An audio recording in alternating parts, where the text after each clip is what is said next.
بسم اللہ الرحمن الرحیم۔ السلام علیکم ناظرین اکرام، ابن عباس سے روایت ہے، آپ فرماتے ہیں حضرت سلیمان علیہ السلام جب تخت پر بیٹھے ہوتے تو آپ علیہ السلام کے پاس کرسیوں پر انسان بیٹھتے اور اس کے پاس والی کرسیوں پر جن بیٹھتے، اس کے پاس والی کرسیوں پر شیاطین بیٹھتے، اور پھر ہوا اس تخت کو لے اڑتی اور معلق تھما دیتی، پھر پرند آ کر اپنے پروں سے سایہ کر لیتے، پھر آپ ہوا کو حکم دیتے اور وہ پرواز کر کے صبح صبح مہینے بھر کے فاصلے پر پہنچا دیتی۔ اسی طرح شام کو مہینے بھر کی دوری طے ہوتی۔ ایک مرتبہ اسی طرح آپ جا رہے تھے کہ پرندوں کو دیکھ بال جو کہ ہدہد کو غائب پایا، بڑے ناراض ہوئے اور فرمایا، کیا وہ جمکٹے میں مجھے نظر نہیں پڑی؟ یہ سچ مچ غیر حاضر ہے۔ اگر واقعی وہ غیر حاضر ہے تو میں اسے سخت سزا دوں گا، بلکہ ذبح کر دوں گا۔ ہاں، یہ اور بات ہے کہ وہ غیر حاضری کی کوئی معقول وجہ بیان کر دے۔ ایسے موقع پر آپ پرندوں کے پر نچو کر زمین پر ڈلوا دیتے تھے اور کیڑے مکوڑے کھا جاتے تھے۔ اتنے میں اچانک ہدہد آ گیا۔ پرندوں نے کہا، آج تیری خیر نہیں، بادشاہ سلامت تیری سزا طے کر چکے ہیں۔ اس نے کہا، یہ بتاؤ کہ ان کے الفاظ کیا تھے؟ انہوں نے بیان کیا تو ہدہد خوش ہو کر کہنے لگا، پھر میں بچ جاؤں گا۔ چنانچہ ہدہد حضرت سلیمان علیہ السلام کے دربار میں پیش ہوا اور کہنے لگا، اے نبی اللہ، میں ایک ایسی خبر لے کر آیا ہوں جو آپ کے پاس نہیں ہے۔ میں عرب سے آ رہا ہوں اور پختہ یقینی خبر لایا ہوں۔ اس کی بادشاہی ایک عورت کو میں نے کرتے ہوئے پایا۔ اس کے وزیر اور مشیر 312 شخص ہیں اور ان میں سے ہر شخص کے ماتحت 12,000 کی جمعیت ہے۔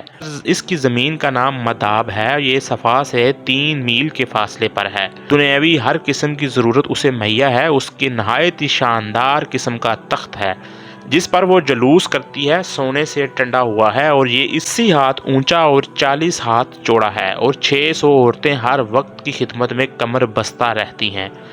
اس کا دیوان خاص ہے جس میں یہ تخت ہے، بہت بڑا محل ہے، بلند و بالا اور کشادہ ہے۔ سب لوگ آفتاب پرست ہیں، خدا پرست کوئی نہیں۔ ملکہ کا نام بلقیس بنت شرحل میل ہے۔ اس کا دادا پورے یمن کا بادشاہ عظیم تھا، جس کی اولاد میں 40 لڑکے پیدا ہوئے جو سب کے سب بادشاہ بنے۔ اس کے والد نے ایک جنیا عورت سے نکاح کر لیا تھا، اس کے بدن سے بلقیس پیدا ہوئی۔ جنیا سے نکاح کی مختلف وجوہات بیان کی گئی ہیں۔ ایک یہ ہے کہ اپنی حکومت اور سلطنت کے غرور والے لوگوں سے کہتا تھا کہ تم میں سے میرے کوئی لائق نہیں۔ اس کا نتیجہ یہ ہوا کہ لوگوں نے اس کا نکاح ایک جنیا سے کرا دیا۔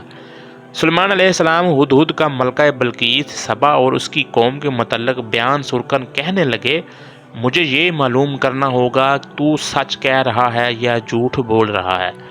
میری اس خط کو لے کر جا کر ملکہ بلقیس کو دے دو اور پھر ان کے پاس سے ہٹ کر دیکھ کہ وہ کیا جواب دیتے ہیں۔ ہدہد اس خط کو اپنی چونچ میں دبا کر ملکہ بلقیس سبا کے محل میں پہنچ گیا۔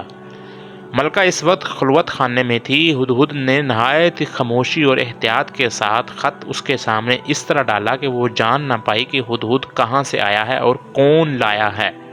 اپنی گود میں پڑے خط کو دیکھ کر وہ محتاج بھی ہوئی اور خوف زدہ بھی، لیکن اتنا اندازہ اسے ضرور ہو گیا تھا کہ یہ کوئی عام خط نہیں ہے، خط معزز اور مکرم ہے، اس پر مہر بھی لگی ہوئی ہے۔ اس خط میں خط لکھنے کے تمام اصول بڑھتے گئے تھے۔ خط لکھنے کے لیے پہلی شرط یہ ہوتی ہے کہ خط کا آغاز ہی اسی طرح ہو کہ خط لکھنے والے کا نام، پتہ مکتوب علیہ کے علم میں آ جائے، اسے کس نے خط لکھا ہے۔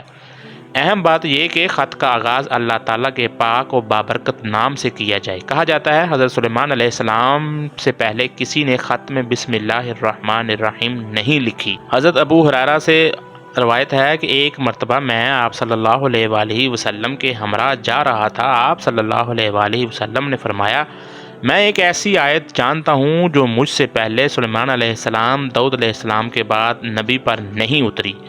میں نے استفسار کیا، وہ کون سی آیت ہے؟ آپ نے فرمایا، بسم اللہ الرحمن الرحیم۔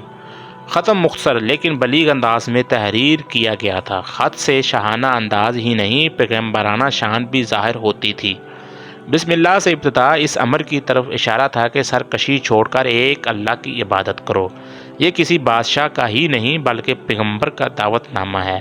ایک اللہ کی عبادت کرو۔ ملکہ عقل مند تھی، معاملات کو کس طرح طے کیا جائے بخوبی جانتی تھی، وہ با اختیار بھی تھی۔ اس کا فیصلہ اس کے اہل دربار کے لیے رد کرنا ممکن نہ تھا، پھر بھی اس نے مصلحتاً اپنا فیصلہ سنانے کی بجائے اہل دربار سے مشورہ ضروری جانا۔